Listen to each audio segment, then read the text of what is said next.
Good morning, everybody. Welcome to Monday morning, and I woke up like this with some kind of crazy, huge side part happening. I don't even know how I slept. I did go to bed right after a shower, so I've been trying to mildly fix it because that's not how I roll. But it's not really working out. Anyway, good morning. So I wanted to touch base on a topic that I actually discussed on Instagram stories last week, and I got a DM asking me to go more in depth with it. So I'll give you a little bit of background on that in a moment. Before we get started with that, I did want to mention that this morning, the new session classes, which are starting at the end of February, beginning of March, just went out to the mailing list this morning. It'll go live for everyone else on Wednesday. So if you are interested in getting early access and that information or any information involving the studio, updates on the blogs, straight to your inbox, and make sure you sign up for the mailing list, and I'll throw that link into the comments. And I also only have 2 spots left for personal training clients at this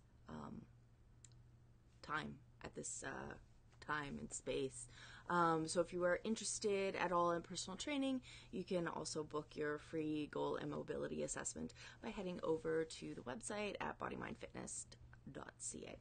So now that that's out of the way, I'll give you a little bit of a background on the topic that was discussed on Instagram stories. So I'll also throw a link for that in the comment section if you wanted to follow along on Instagram as well. And that was that I had just come back from an appointment with my pelvic floor physiotherapist.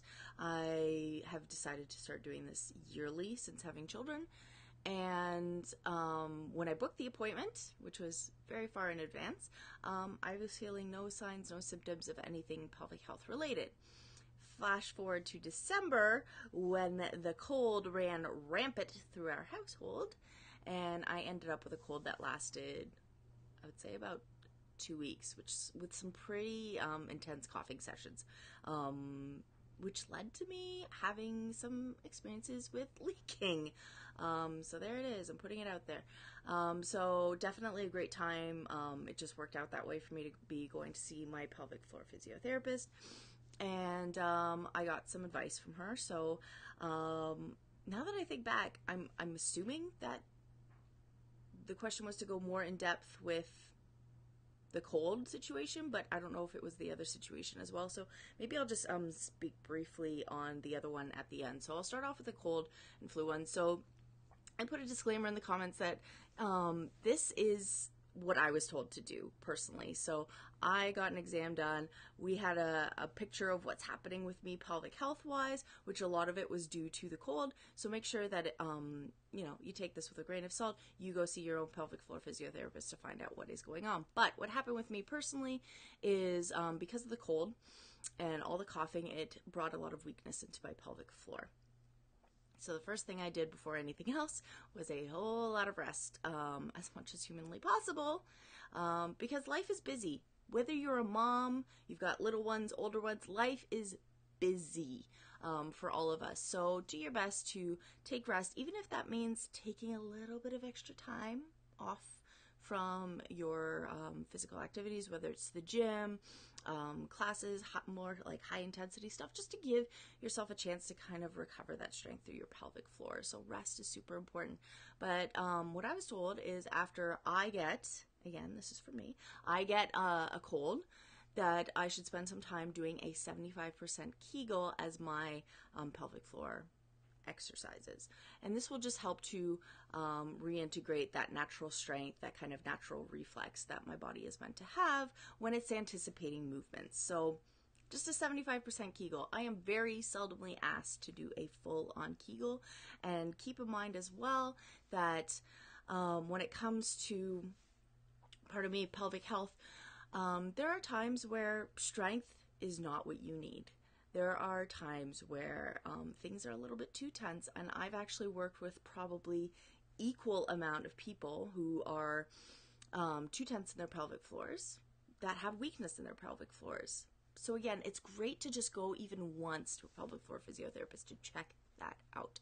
The other thing that came out of this appointment of mine is I have a terrible habit of carrying my now 1-year-old on my left hip, because this frees up my right hand. I am right-handed. It frees up my right hand to do things. And I know better. I really do. And there are often times where pain arises, especially through on the inside of my glute. So I had to have some sessions where I kind of had to get that massaged out. And whenever pain arose, that's when I was like, okay, I'm going to start trying to carry her more on the right side. And then as soon as the pain went away, I went back to what felt comfortable. Again, this isn't the end of the world, but it is causing some situations.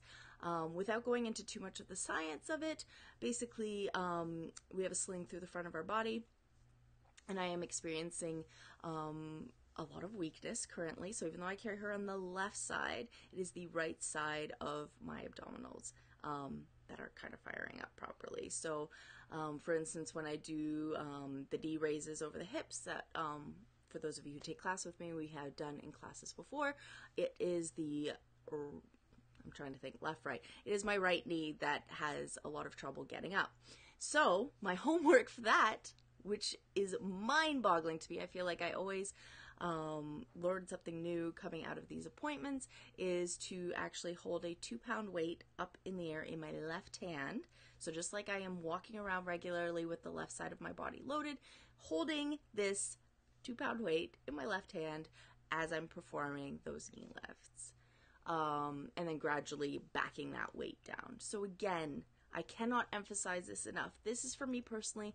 I do like to answer the questions that are asked of me throughout the week on these live shows. But again, disclaimer, this is for me personally. This is not going to be a solution for everyone.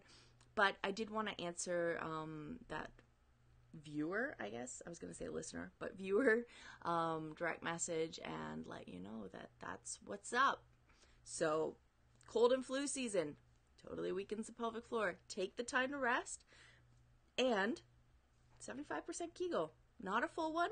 And on top of that, make sure another great thing to go to pelvic health physiotherapist for is to make sure that you are performing Kegels correctly. Oftentimes people are performing them incorrectly, and we just want to make sure that you are getting the best you've got, or the best you can do, or whatever. You know what? I'm so tired this morning. So I will leave it at that for today.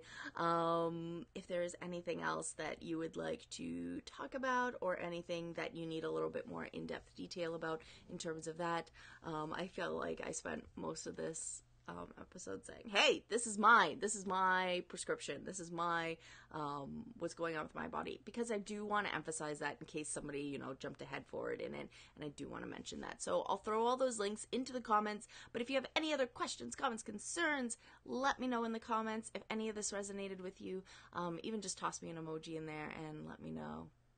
Other than that, enjoy the rest of your day. Happy Monday, and I will see you next Monday, but feel free to reach out to me anytime throughout the week if you need anything. I will talk to you later, and have a great day. Bye-bye.